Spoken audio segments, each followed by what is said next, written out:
Race car driver experiences premonitions in the middle of a race. He will tell the story. He will end up meeting up with a psychic investigator. They will journey all the way to England to uncover the mystery of what he has seen or foreseen. This is no less than Leonard Nimoy, Susan Hampshire, Vera Miles, 1973, Baffled.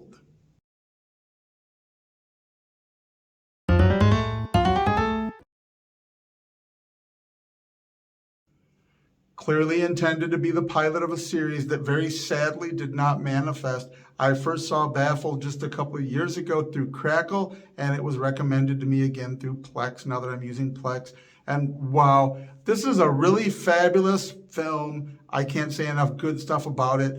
When I first heard of it, 1973, made for TV movie, Leonard Nimoy.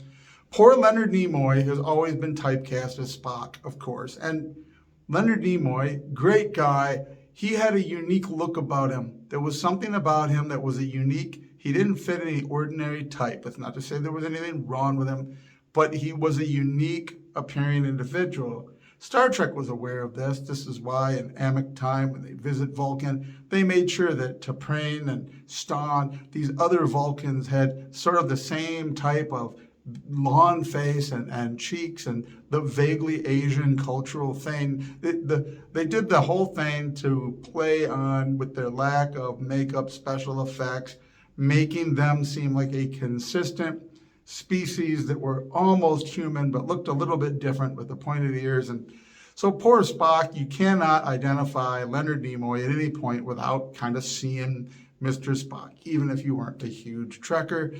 And this was always a problem for him. And I feel like it may have been a major factor in holding back this whole film.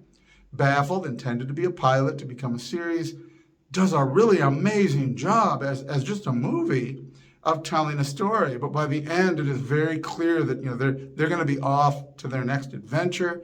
Man, I almost wish someone would write fan fiction for this because it is such a great setup. In the 70s, sort of the beginning of that, in the midst of that occult Satanism scare, well, what are your neighbors doing in secret places you don't know about? Is the occult making a comeback? There's sort of an occult fellowship of some sort. We don't learn a lot about them, but he ends up through the course, him and his partner, uncovering the mystery of how they intended to manipulate a young girl and pretend to be someone they're not, one of their members, and basically take over an inheritance. We get a little idea of their symbol in the medallion. One is broken. We see one at the end. And the idea that this evil network of these people that are out there doing folks wrong, but somehow or another by this sudden onset of this psychic power and these psychic visions, Leonard Nimoy's character, the race car driver, now investigator, he'll be the adventurer fighter wing of this. The woman who accompanies him is the investigator that knows more about it and helps him along the way. Really, it's a mystery, and it's so well done that as you experience the mystery, especially the first time, and I will not spoil it for you, I was shocked. I was absolutely shocked. You have this idea of what's going on, and then you find out that you're wrong, and then you find out that you're wrong again, and then you find out that someone isn't even who they seem to be, and it's done so well that it's just, the first time you see it, you're like, what? What? And the way that having had the visions of the future, being that they're not written, allows Leonard Nimoy, as Tom Kovac, to avoid the danger, the points where you're like, oh, this is where he foresaw, this is going to be him that dies, or it's going to be him that gets injured, but he's able to sidestep things because he has seen the future. And again, this is a great setup for a show or a series of movies. An evil fellowship out there in the world of these occultists, using whatever dark means at their disposal to manipulate people for their own gain.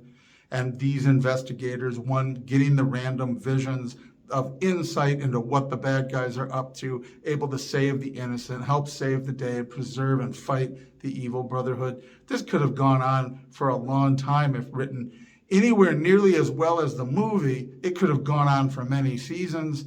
I don't know why it wasn't more popular. Like I say, maybe people were like, Nimoy, especially right after Star Trek, they just were not, it wasn't enough to pull them in to this new series. And it's really unfortunate because it is a really, really good program. It's a good case study in how to do a mystery, how to get the personalities right. The acting comes through very well. Everything is just delivered, and like I say, it's something I'll watch again at some point in the future, and I wish there were more of it. Someone needs to write some fan fiction for it, but probably not enough demand. But there should be, because it is a really, really well done story. Baffled, 1973.